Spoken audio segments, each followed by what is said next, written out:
Welcome to today's show, folks. You can see I'm not out on the water. I'm doing something a little bit different today. Sometimes I get questions asking me about my boat, my motor, my setup for fishing. So today's video, I'm going to show you three different things. I'm going to show you how I float, I'm going to show you how I film, and I'm going to show you how I fish. You probably hear somebody mowing behind me. Maybe y'all can hear good, but let's take a look. All right, folks, this is my boat right here. This is not a fancy boat, not real expensive at all. This is a G3. It is a 1236. It's 54 at the top, it's 36 at the bottom. The boat does not weigh a whole lot. It's something that I could actually just about pick up and put in the back of my truck by myself.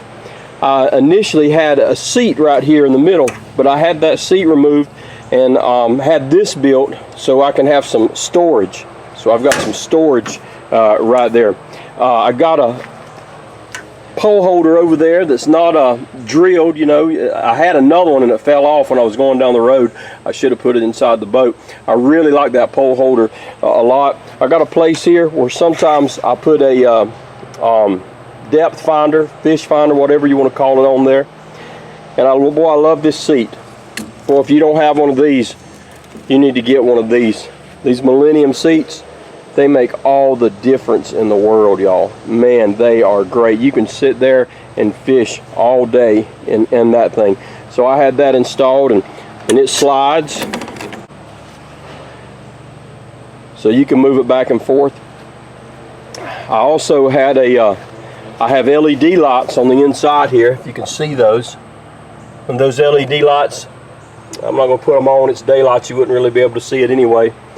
They help out a lot though at night fishing. I have a light on the front of my boat as well. That comes in handy for night fishing. I got these anchors here, and you know they work for all I need them to work for.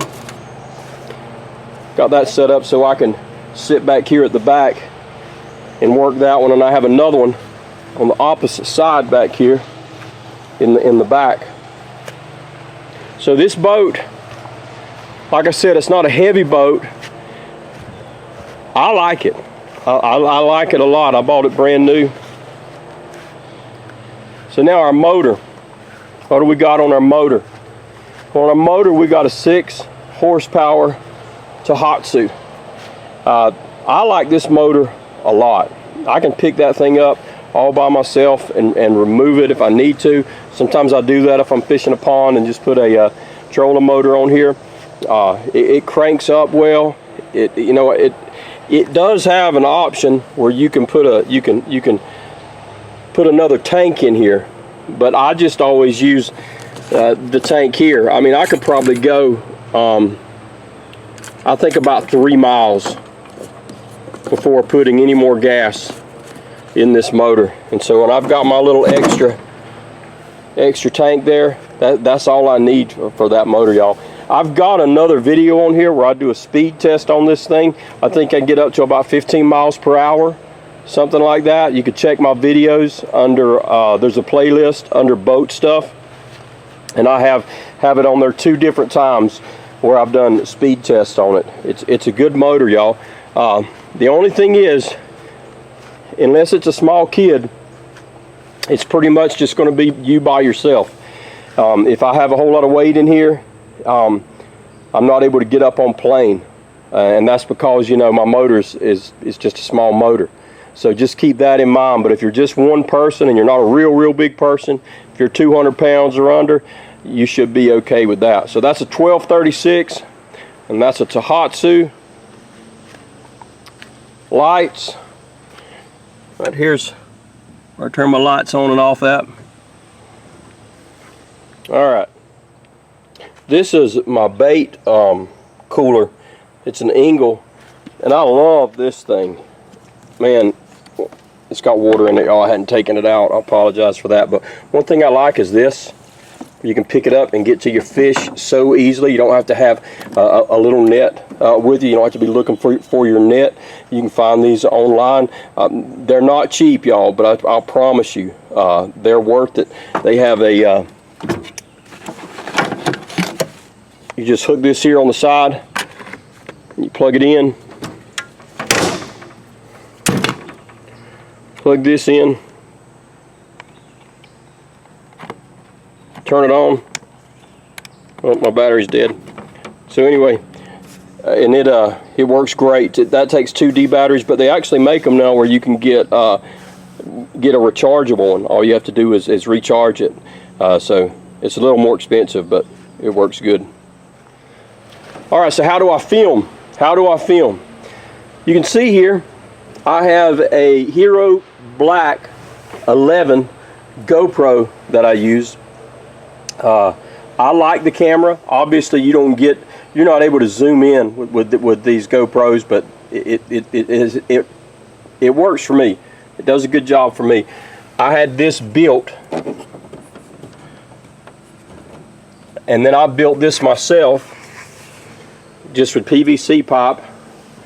Drill a hole up underneath there, and that's how my camera is connected. Whenever I'm ready to go fishing, I'm able to stop fishing. I remove it. When I'm ready to go, I just put it right back on. It's easy, nothing to it. So that's how I film. I got the Hero GoPro Black. Now you might sometimes see this on me, and some people think this is some sort of watch or something. This isn't a watch. This is actually my remote control for my camera. You know, I'm way back there, and my camera is way up here. So I'm back here. I'm not able to really touch my camera when I'm fishing, and so I need a remote. I love this remote. All I have to do is touch a button, and if I touch that red button, all I have to do is touch that red button, and the camera will come on, and it'll start recording. I can hit the button on the side, it'll come on. So the camera can also be commanded by voice. When you're ready for it to start, you can tell it to start, and when you're ready for it to stop, you can tell it to stop, and that helps out a whole lot. So that's the way that I'm able to film without having to go back and forth in my boat to turn my camera on and off. This is how I fish. I'm going to show you two of my setups that I use a lot. That's a 3-way rig right there. You can see I did have a slider on there, but I changed it. That's a 3-way rig I like to use, and that's got a 5-ounce bank sinker on it, and then I've got a Kell hook there that sits on the bottom, and the bait will float up a little bit. I use this setup a lot. I have on here a Piscifun reel. I like these Piscifuns a lot.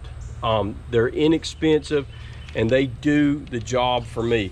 It's got 50-pound test on it, and man, it's everything I need. It's just an ugly stick rod, a real cheap rod. This is actually more light action than I need, but I never have any problems with it. But really, it's just about too light for me. The hook that I'm using on here is a Kell hook. That's a Eagle Claw Kell hook, super sharp, laser sharp, I think is what it's called. I like those hooks pretty good. And then the other one I use is also a Piscifun, and you'll notice there's not a lot of string on here because I'm fishing rivers where I don't cast out very far at all. Now this is an older Piscifun. It's been through it. You can look at it and tell, but man, it is still holding up real well. This rod is a custom-made rod. It actually has my name on it. Let's see if you can see it right there or not. Catfish Kyle right there. I like this rod a lot. It's a meat hunter rod, probably about 80 bucks. You can get it, I think. On this one, I have a different rig. I have a number 9 Mustad Demon hook, circle hook. It's snelled. That's pretty much the only way I do them. I have a sinker slider, one of these coin sinkers on here. That's a 4-ounce. That's probably the setup that I use the most often. That's a 10-inch leader on there. And remember, I'm fishing a river, And man, we got so many places to get hung up, but I don't cast out very far. I usually only cast out about 10 or 20 feet at the most where I'm fishing at. So that's how I fish. So I've shown you today how I float, I've shown you today how I film, and I've shown you how I fish. Pretty simple. Anybody can do this. If you got any questions, hey, let me know. I don't have a lot of money, and I know a lot of you guys don't. And so if you're trying to find a setup where you can fish and not have to spend a lot of money, this is the way to go. Appreciate y'all for tuning in. Till next time, this is Catfish Kyle. I'll be seeing you.